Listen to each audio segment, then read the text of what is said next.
Right then, my friends, we're back inside the building. We are live on Trickstar Radio right about now. Just gone 5 minutes past 9, and we are moving into our first guest interview of the day. Man like Cocktail Party Effect is on the line. How are you doing, my friend? Easy. I'm good, man. I'm good. Nice and well, more and awake than I was 10 minutes ago. Definitely.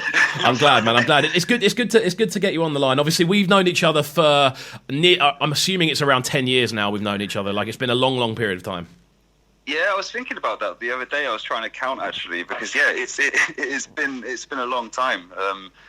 Can't actually. Yeah, it seems like a distant while ago since I was in Brighton. Yeah, of course, man. I mean, it's been an exciting time for yourself, obviously, because you've you've moved to a different country. You very much got involved with what's going on over there, and as well as that, obviously, you're still very much on the music production side of things, but doing things a little bit differently. Obviously, working on different kind of projects. So, just to kind of summarise for those that aren't aware, obviously, with this show, we get quite a wide kind of listenership in regards to the fans of different genres that kind of tune in. So, for those that aren't aware, who is Cocktail Party Effect and what do you do?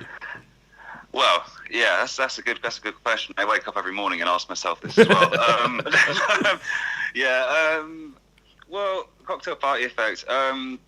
Many years ago, I had a project called Casket, which was kind of a project I started off really with, and to be honest, I didn't really know what that project was, but it was kind of more based on, I would say, ambient kind of music. And over the years, I was kind of doing that. You know, I have this terrible tendency to kind of destroy and rebuild, as it is. And I kind of like wanted to start a new project, and Cocktail Party Effect was kind of like the anti-version of Casket, really, which was kind of more delving into like sound experiments. Okay. And you know, the one thing I was always really fascinated with as a kid and stuff was electronics and circuit bending and, you know, those kind of sounds you hear in a tune, and it wasn't a traditional instrument, you know, and you would kind of always question what that is. And the Cocktail Party Effect really is this kind of obscure balance of sort of undanceable dance music and what I call professional floor clearers. There we go. It's a genre we're working on, so it's like a mixture of that, just experimenting with sounds, really. Nice, man. Well, I mean, obviously, I've known you quite a long period of time, and that entire time, I've always kind of known that you are someone who really loves to kind of delve into the science of sound. Obviously, be that on the electronic side, or be it the acoustic side, be it the sampling kind of element with things. I feel you've always kind of had that that kind of approach within your production. Like, when would you say that kind of fascination first began for you? That's a good question. I think, to be honest, like I was always quite fortunate as a kid because my dad, he's an experimental jazz guitarist. So, and he used to work a lot with other musicians. And like as a kid, I was kind of always surrounded by really interesting styles of music. You know, like whether it would be like in the car when a CD was playing or instrumentalists coming round. And yeah, I remember the one place that really fascinated me the most was the mixing desk, because it was this kind of thing about, you know, you'd put a sound into it and then you could change it, you know, to be completely different. And yeah, that was kind of my first memory of that, actually. And then sort of as I got older, you know, I started kind of being more into this sort of stuff of, you know, people like Aphex Twin and things like that, and just sort of really kind of listening closely to it, you know, and sort of trying to understand how you got these sounds that weren't just a drum kit and all this kind of thing. Of course. Yeah, it was kind of like, because I used to play in a lot of punk bands and metal bands and stuff, and but that was the thing, like I always kind of had this interest in things like jungle and all that kind of stuff, and it was always kind of weird, like for instance like the Akai stretched vocal sounds and things I would be really more fascinated in than kind of just the acoustic instruments. But I would definitely say it was, I think my earliest memory was sort of just being always around the house in the studio with my dad, really, and just listening to the weird noises that would come through. Nice. You know, nice. That's wicked though. It was a good time. I was going to say, it must be quite cool to kind of have that as the main influence more than anything else. Not necessarily like a specific type of tune. It was the weirdness that almost made it interesting. Well, yeah, because that's the thing. So, funny enough, like yeah, I'm more into kind of momentary experiences. You know, like obviously there are tunes that kind of really resonate with me, and you know, for instance, like I think one album in particular when I was a kid that really blew my mind was this album by Captain Beefheart, which was a Trout Mask Replica.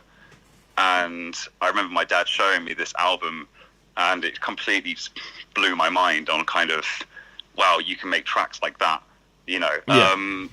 But yeah, it's kind of funny when I sort of think back to influences. It's just like little like sort of flicking through a photo book kind of thing. Definitely, but instead of photos, it's sound, you know, just little, either it's a conversation or a philosophy someone once said.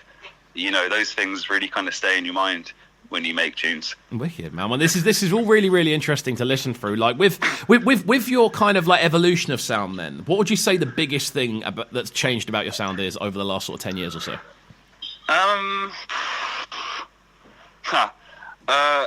To be honest, I think it's like more than anything. I think I've kind of tried to take more of a step back in perfectionism. Okay. In a weird way. I tried to really kind of, I think when I first started music, I was kind of, started writing electronic music anyway, I was kind of quite into perfectionism because I kind of thought that was what you were meant to do. And the one thing I kind of really wanted to try and get back actually was like that feeling of, again, when you play in punk bands and stuff, and it was more about the energy, you know, than perfectionism. And you know, when you watch, let's say, a live jam happen with a band or something, you know, it's like kind of capturing the moment instead of, you know, the pristine sounds. Of course. Yeah, and I guess that's the one thing that sort of changed me. I just sort of took a step back and started to sort of write tunes a bit more in a rougher way and not be so kind of finicky with EQs and stuff like that. You know, if it sounds good, it sounds good. Yeah. You know, yeah, man, makes definitely. you smile, then, you know, that's the point, really. No, I fully get with that, man. And I feel that's a process that a lot of producers actually kind of struggle to ever undertake. That ability that it's almost the idea of perfect imperfection is actually what you're kind of going for. You don't want everything to, because as soon as stuff sounds like perfection, it sounds abnormal to an extent. There's nothing to really, there's no almost like reference point to a listener. Yeah, well, that's the thing. I mean, I admire music that's like, you know, incredibly precise and all that, because you know it is an art form in itself, and obviously you know you can't, you know, at the end of the day, like it's what vibes with you. You know, either you get a good feeling from art or don't. You know, that's the only things that matter. But the one things that I used to be really fascinated about, like as a kid and stuff. You know, I remember like seeing once my first kind of like live dub mixing gig. You know, and that really blew my mind because it was sort of so rough edge, like on the mixing desk, and you know, the feedback of the delay would sometimes just like be piercing through the system, you know, and that kind of moment really stays with you. You know, it's a proper, I guess there's perfections in imperfections. Yeah, of course. Definitely, man, definitely. I mean, this is a really interesting kind of discussion we could probably talk about for hours.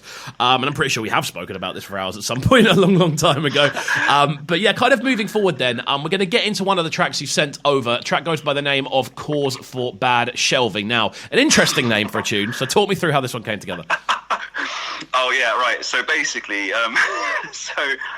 I have this rule when I name tunes that whenever it's like the what I always call like the demo title, I just stay with it. I don't bother changing it. So I've got many tunes called like Ham Sandwich version 1, which will probably never see the light of day. But yeah, Cause of Bad Shelving actually was I just came back from after doing a job where I had to build like 30 IKEA shelves basically. It was kind of one of these jobs where it was just, I needed the cash to quickly do it. It completely frazzled my brain. And I got back and wrote this track basically. And it was more of an experimentation actually of seeing how I could basically just make the drums as chaotic as possible. But that was actually the title. And the funniest thing is I was working with another person that day on those shelves, and he's the only person that kind of got that reference. He kind of messaged me when the album came out, and he was like, I know what that's about. Amazing, man. Well, we're going to get into this one now. Cause for Bad Shelving, my favourite name tune we've had on this show in a hot minute. Just coming up to 9:15 here on Trickstar Radio. Cocktail Party Effect is on the line. Don't go anywhere. Right then, my friends, we're back inside the building. Just gone 19 minutes past 9 here on Trickstar Radio. Moving into the second section of this interview with a man like Cocktail Party Effect, who joins me all the way from Berlin. Now, I want to kind of ask, as someone who has moved abroad, taken their trade abroad, even especially within music, like, how did you find that transition, like, as just as a person? Yeah, kind of interesting one. I mean, like, to be honest, I didn't really plan to move here to start anything in a funny way. I kind of just really fancied the change. One of the original plans was actually to move to Japan. But clearly got the wrong plane. But yeah, no, like, it's the problem with dyslexia. I can't read the tickets. But basically, at the time, when I was in the UK, it was kind of like there wasn't many job opportunities for me. I kept working in kitchens and stuff, and one thing that I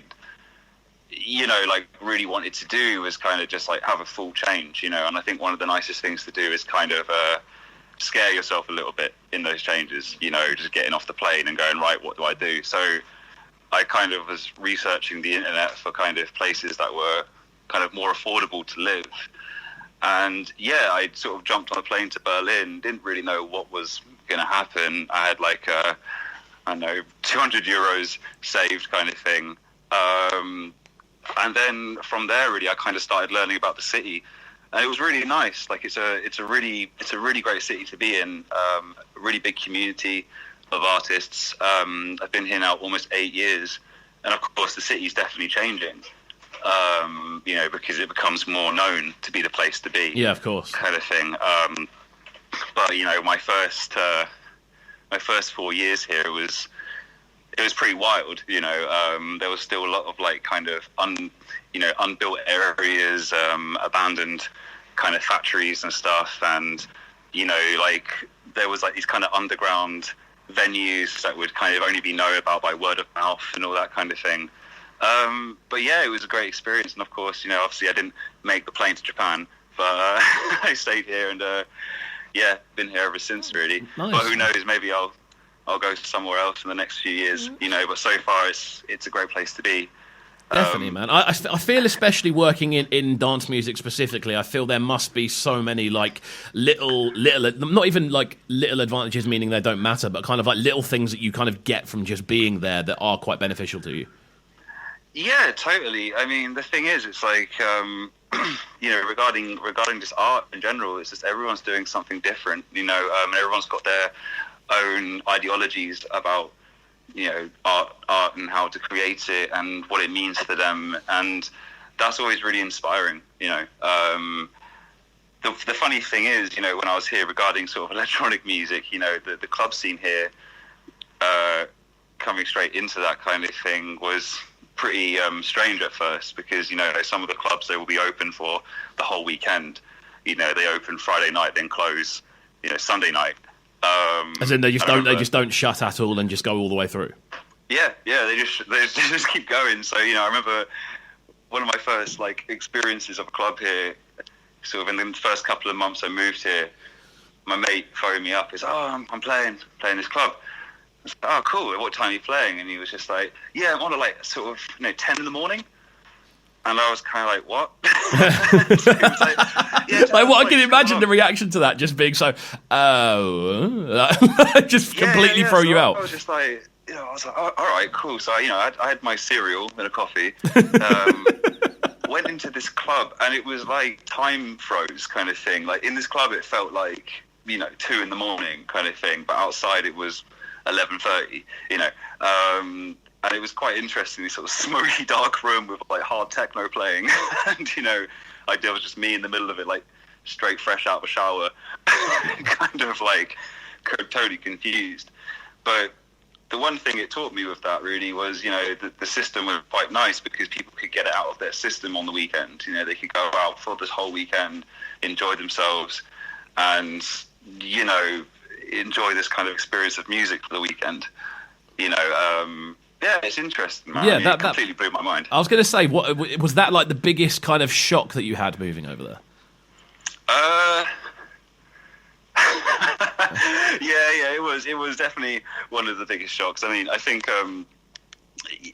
like, the funny thing about Berlin is it's quite it doesn't really stop, as a city. It always keeps moving, and I think it's one of these cities where you have to be careful not to get sucked in to that kind of current of consistent sort of partying and stuff, and that was one thing I took from that, is being able to stop, and write music and be inspired by the scene to create more, instead of like losing yourself in that current and forgetting to go home. Of course. I mean, we've only got a couple of minutes left, and this has absolutely flown by. I could talk about this for hours, man. I really, really could. But we want to just quickly kind of summarize on a kind of musical level, like looking forward. Obviously, you've had a lot of stuff drop in the last couple of years under that Cocktail Party Effect name, and it's really started to pick up steam in the UK here as well. There's a lot of people that are really, really kind of following the name and seeing what's going on. So I want to kind of work out like what's happening in the future. Like how's the next sort of 12 months looking?